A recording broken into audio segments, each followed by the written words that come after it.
Ada 3 cara beriklan di YouTube gue. Bagi teman-teman yang ingin mempromosikan bisnis atau usahanya, silahkan hubungi kontak gue yang ada di kolom deskripsi. Terima kasih. Dari pernyataan Perrin dan Danilo ini terlihat banget bahwa mereka mewajarkan, mereka menjustifikasi aksi rasisme. Payah banget sih menurut gue. Jerewetan ceking kita, nyerewetin apa aja.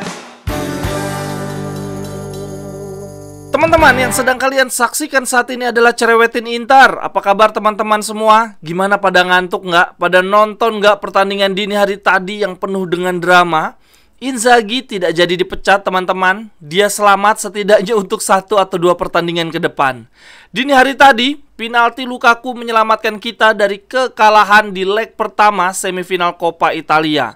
Penalti kita didapatkan dari hasil handsball bek Juventus yang dibeli dengan harga 50 juta. Sepertinya Bremer ini adalah agen ganda kita teman-teman. Menurut gua dari sisi hasil akhir tidak bisa dikatakan buruk. Seri 1 sama di kandang Juve merupakan modal yang cukup baik untuk leg kedua nanti yang akan dimainkan di kandang kita. Lagi pula perlu diingat teman-teman, partai ini sama sekali tidak mudah karena secara moral kita sedang hancur, kita sedang ada di periode buruk. Kita ini sudah tidak pernah menang sejak 4 pertandingan terakhir. Jadi sekali lagi teman-teman, dari sisi hasil akhir walaupun seri menurut gua ini cukup positif. Kemudian kalau dilihat dari sisi permainan, menurut gua juga nggak buruk-buruk banget. Coba kita lihat statistik.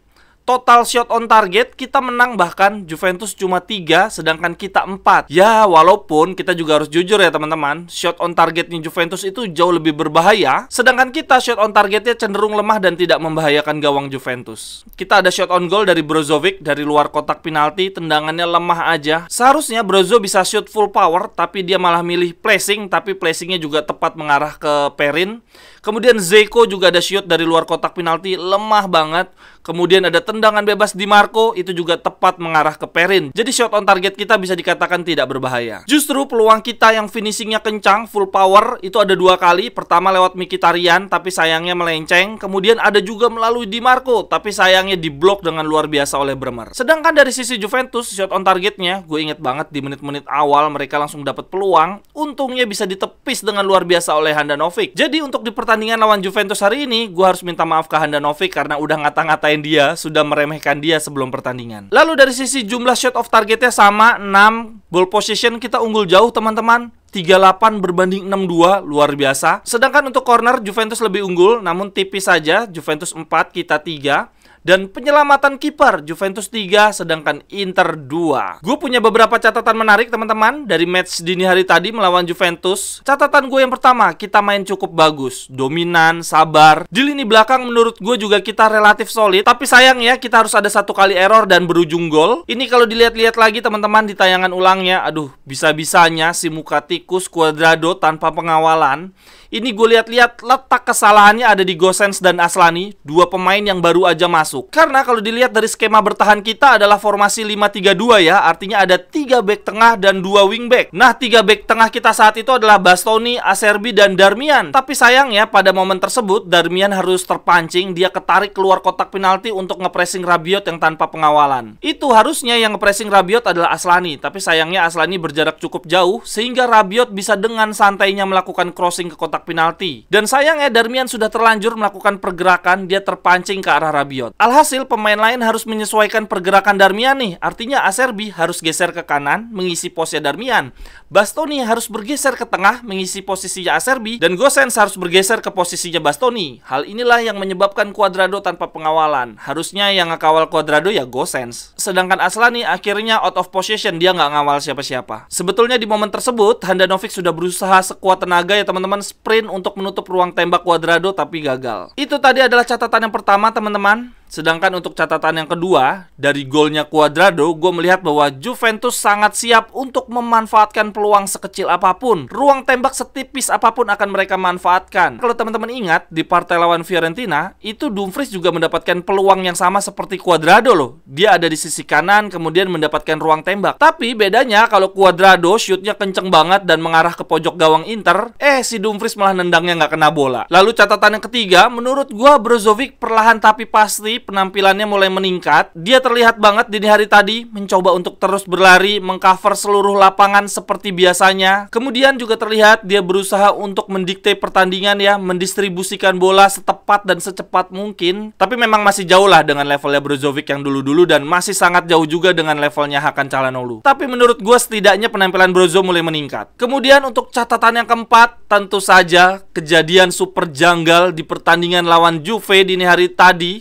Lukaku mencetak gol, teman-teman. Kemudian dia selebrasi dengan gaya yang sama seperti ketika dia di timnas Belgia. Tapi selebrasi Lukaku dianggap provokatif sehingga dia mendapatkan kartu kuning. Sayangnya itu adalah kartu kuning kedua yang artinya harus berujung kartu merah. Tapi ternyata terkonfirmasi, teman-teman, setelah selesai pertandingan bahwa selebrasi Lukaku tersebut dilakukan karena dia mendapatkan teriakan rasisme dari fans Juventus. Jadi aneh banget ya, teman-teman. Ada pemain kena aksi rasisme, yang dihukum malah pemainnya. Cuma Liga Italia doang tuh yang kayak gitu. Pada saat sesi konferensi pers ada pernyataan dari kiper Juventus, Perin. Dia bilang begini, merayakan gol di depan bangku penonton lawan adalah bentuk tidak menghargai, tidak menghormati. Mungkin Lukaku tidak pernah diberitahu hal ini. Para penonton bereaksi atas provokasi yang dilakukan oleh Lukaku, itu katanya Perin. Lalu ada statement juga dari kapten Juventus, Danilo. Ini lebih parah lagi statementnya. Dia bilang begini, Lukaku mencetak gol dan memberikan gestur menginstruksikan tutup mulut kepada kurva. Keputusan wasit sudah tepat dengan mengeluarkan Lukaku dari pertandingan. Dari pernyataan Perin dan Danilo ini terlihat banget bahwa mereka mewajarkan, mereka menjustifikasi aksi rasisme. Payah banget sih menurut gua. Dan lagian menurut gua selebrasi Lukaku sama sekali nggak provokatif ya. Buktinya waktu di timnas Belgia dia juga nggak kena kartu kuning.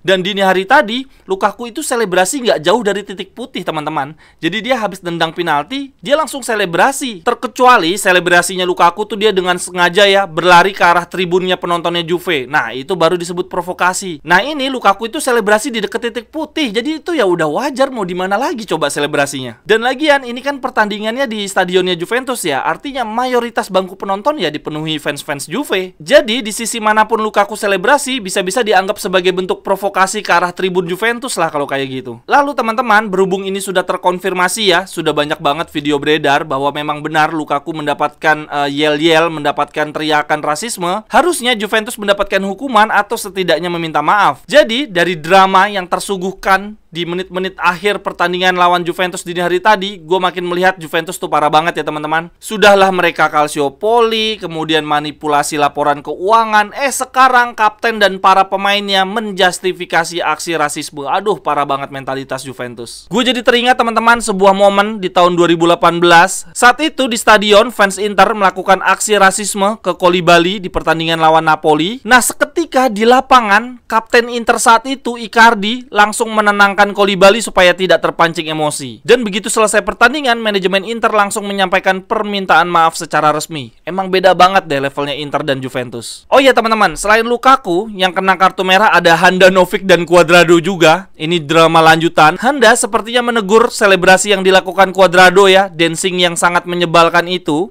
Gue jadi teringat di pertandingan Napoli lawan Milan hari Minggu yang lalu, Paletti juga menegur Leao ya, yang dianggap melakukan selebrasi gol berlebihan. Sebelumnya Mourinho juga pernah mengkritik Conte yang dianggap melakukan selebrasi berlebihan. Jadi memang sebetulnya selebrasi gol yang berlebihan itu dianggap tidak menghargai lawan. Nah, kalau selebrasi Lukaku dianggap tidak menghormati lawan, dia mendapatkan kartu kuning, harusnya selebrasinya Cuadrado juga mendapatkan kartu kuning sih. Karena selebrasinya Cuadrado lebih parah lagi, teman-teman. Begitu dia mencetak gol, dia selebrasi dulu tuh bareng teman-teman lainnya, peluk-pelukan. Begitu para pemain Juve mulai balik ke posnya masing-masing, pada jalan ke posnya masing-masing, Cuadrado malah lanjut selebrasi sendirian. Dia joget-joget sendirian. Itu artinya Juventus juga sebetulnya udah buang-buang waktu. Mereka selebrasi dua kali. Satu selebrasi bareng-bareng, yang kedua Cuadrado selebrasi sendirian. Dan bentuk selebrasinya tuh lebih nyebelin lagi kalau dilihat-lihat. Nah, aksi selebrasi Cuadrado inilah yang menjadi pemicu perdebatan antara Handanovic dan Cuadrado. Ujung-ujungnya dua-duanya kartu merah. Sekian dulu untuk cerewetin Inter hari ini. Teman-teman punya pendapat apa dari pertandingan dini hari tadi? Silahkan tuliskan di kolom komentar. Sampai ketemu di cerewetan-cerewetan berikutnya. Bye-bye, thank you.